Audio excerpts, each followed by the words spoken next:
Selamat sore, nama saya Dipongga Pratama, mahasiswa Universitas Palangkaraya angkatan 2018, NIM ADE 11841 dari program studi pendidikan jasmani dan rekreasi. Di sini saya akan menjelaskan komponen-komponen kebugaran jasmani, yaitu yang pertama daya tahan jantung dan paru-paru atau kardiorespiratory. Yang kedua kekuatan atau strength. Ketiga daya tahan otot atau muscle endurance. Yang keempat kelenturan flexibility, dan yang kelima adalah kecepatan atau speed.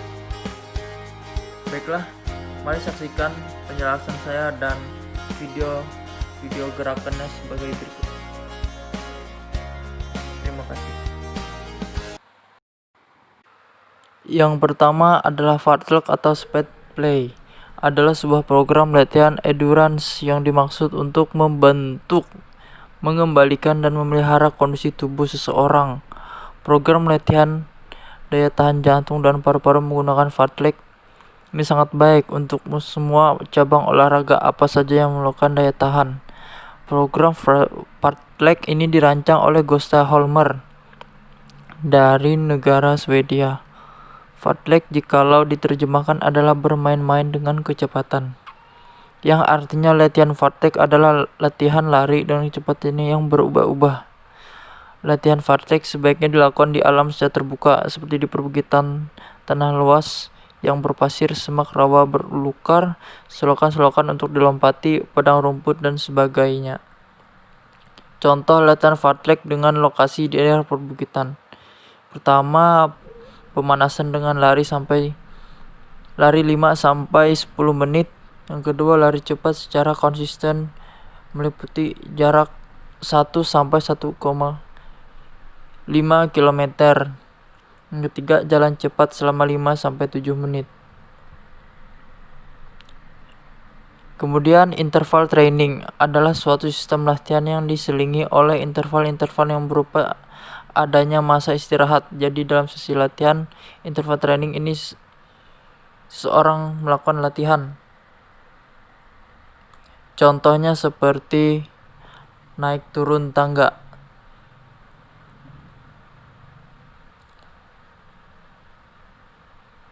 Dan lari jalan menuruni bukit, diakhiri lari keliling lapangan. Kemudian pendinginan 5 sampai 10 menit.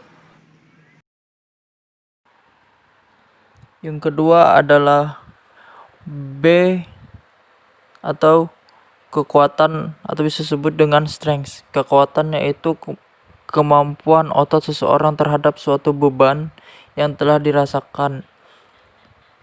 Beban tersebut berasal dari internal maupun eksternal. Beban internal seperti berat badan, beban eksternal seperti mengangkat atau mendorong suatu benda. Contoh dari kekuatan atau bisa disebut dengan strength adalah push up. Tujuannya dari push up yaitu untuk melatih kekuatan dan daya tahan otot lengan dan bahu. Cara melakukannya sebagai berikut. Yang pertama, tidur terlungkup, badan lurus dengan kaki dirapatkan serta ujung kaki bertumpu pada lantai. Kedua, telapak tangan menapak lantai di samping dada, jari-jari menghadap ke depan, siku tertekuk 90 derajat. Yang ketiga, angkat badan ke atas hingga tangan, kepala, badan, dan kaki berada dalam satu garis lurus.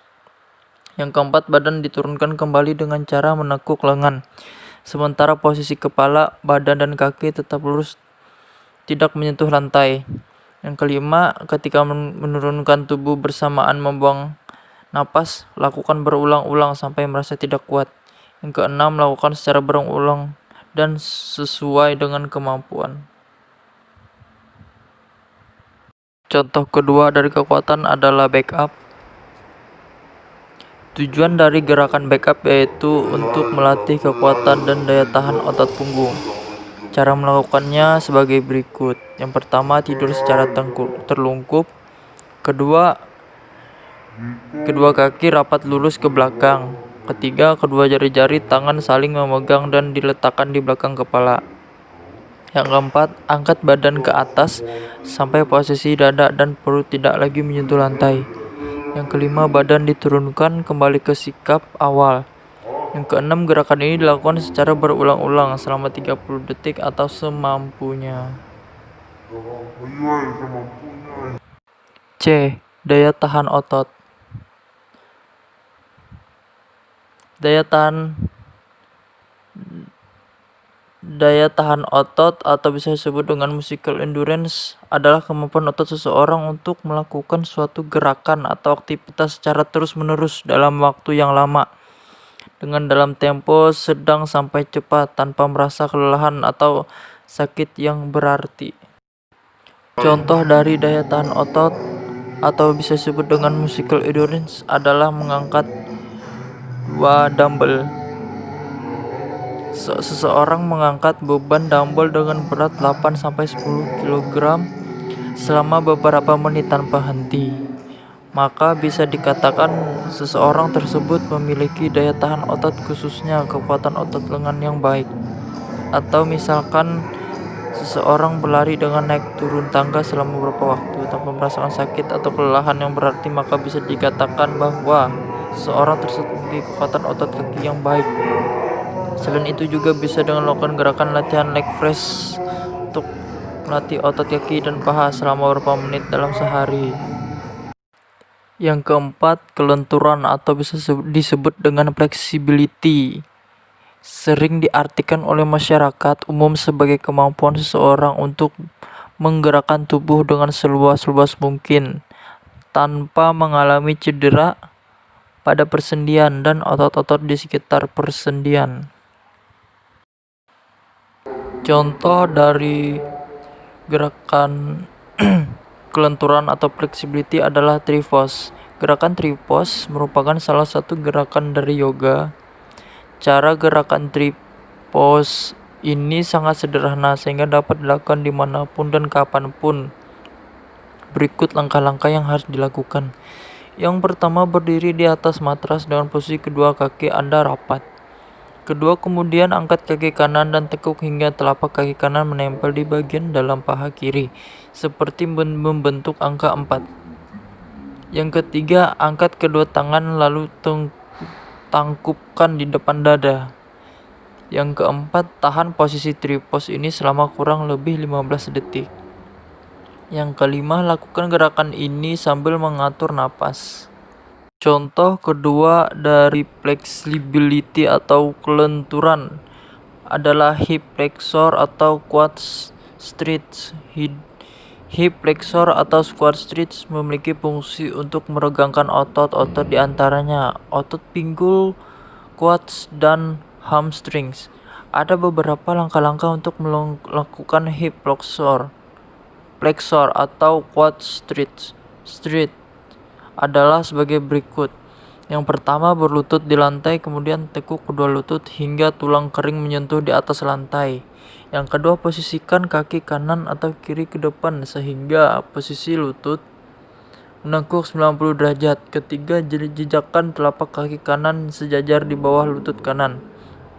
Yang keempat, kaki kiri masih menekuk posisi datar di atas lantai sejajar dengan kaki kanan. Yang kelima, letakkan kedua tangan di pinggang atau atas lutut kanan.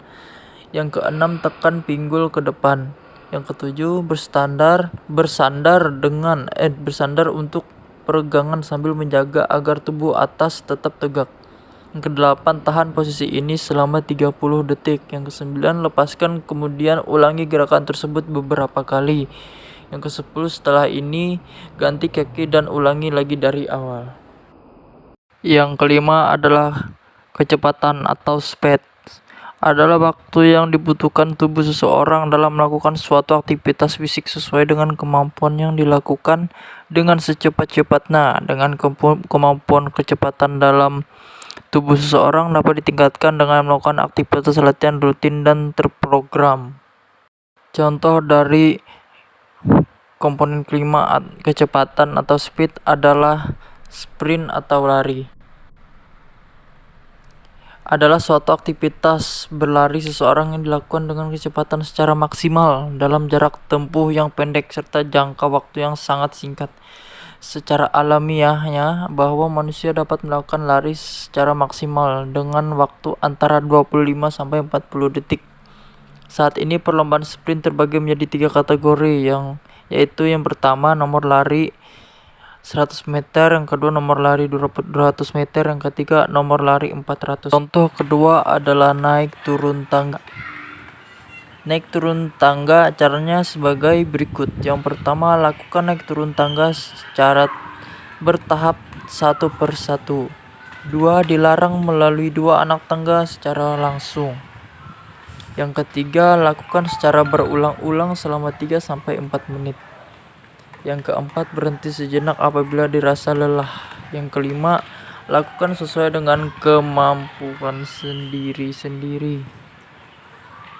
Ya, itu tadi adalah hasil dari penjelasan saya untuk komponen-komponen pada kebugaran jasmani serta video-video gerakan-gerakan pada kebugaran jasmani.